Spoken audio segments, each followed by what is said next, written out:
سپاس خداوند را که آسمانها و زمین را آفرید و تاریکیها و روشنایی را پدید آورد. آنگاه کافران برای پروردگار خود همتا می تراشند.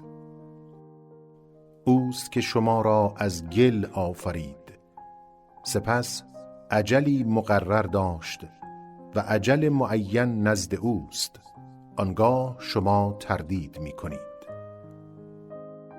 و او در آسمانها و زمین خداوند است. پنهان و آشکار شما و آنچه را به دست می آورید می داند. بگو آنچه در آسمانها و زمین است از آن کیست؟ بگو از آن خداوند است که بخشایش را بر خویش مقرر داشته است، شما را تا روز رستخیز که در آن تردیدی نیست گرد می آورد. کسانی که به خویشتن زیان رسانده‌اند ایمان نمی آورد. و آنچه در شب و روز قرار دارد از آن اوست و او شنوای داناست. بگو آیا جز خداوند آفریننده آسمانها و زمین را سرور گزینم و اوست که روزی می‌خوراند و به او نمی‌خوراند؟ بگو فرمان یافتم که نخستین کس باشم که تسلیم خداوند می شود و به من گفتند هرگز از مشرکان مباش. و اگر خداوند بلایی به تو رساند بلاگردانی جز خود وی برای آن نیست، و اگر خیری به تو رساند او بر هر کاری تواناست. و اوست که بر بندگان خویش چیره است و او فرزانه آگاه است. کسانی که لقای خداوند را دروغ شمردند بیگمان زیان بردند، تا آنگاه که رستخیز ناگهان بر آنان در رسد میگویند ای دریغ از آن کوتاهی ها که در دنیا کرده ایم، در حالی که بارهای سنگین گناهان خود را بر دوش میکشند.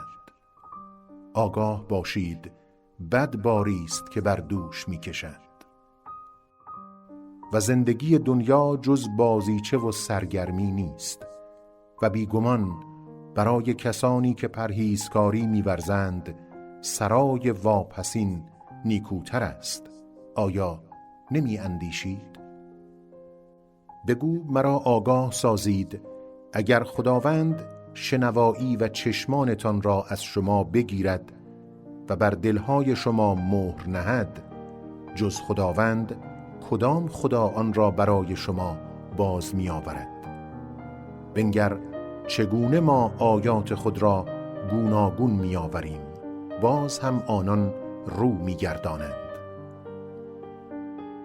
بگو مرا آگاه کنید اگر عذاب خداوند ناگهان یا آشکارا بر سر شما بیاید، آیا گروهی جز گروه ستمکاران نابود می گردد؟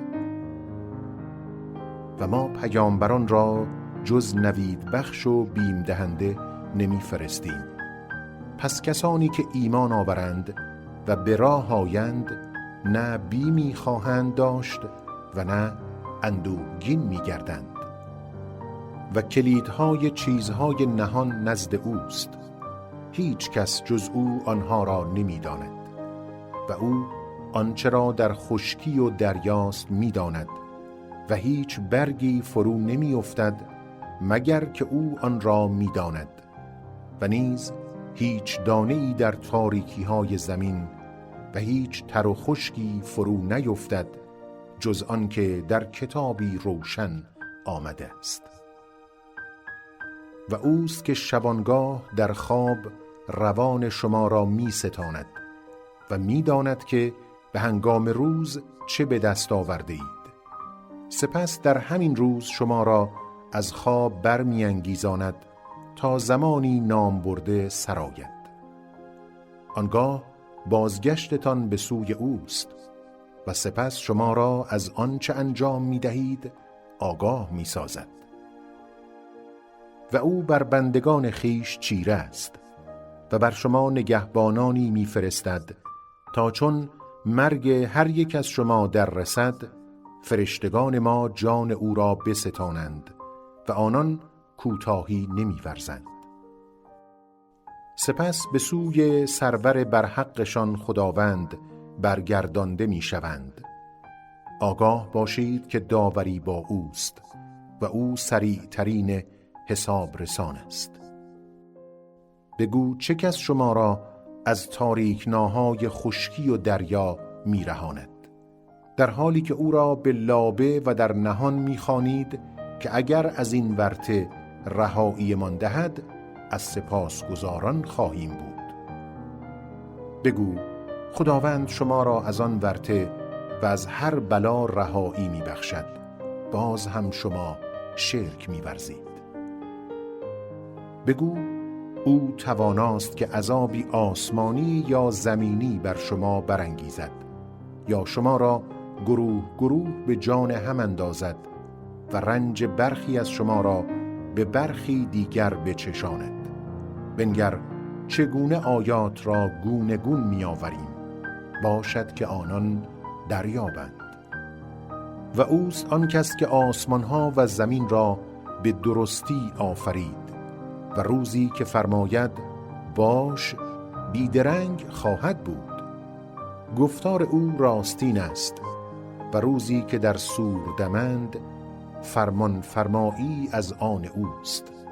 دانای نهان و آشکار است و او فرزانه آگاه است.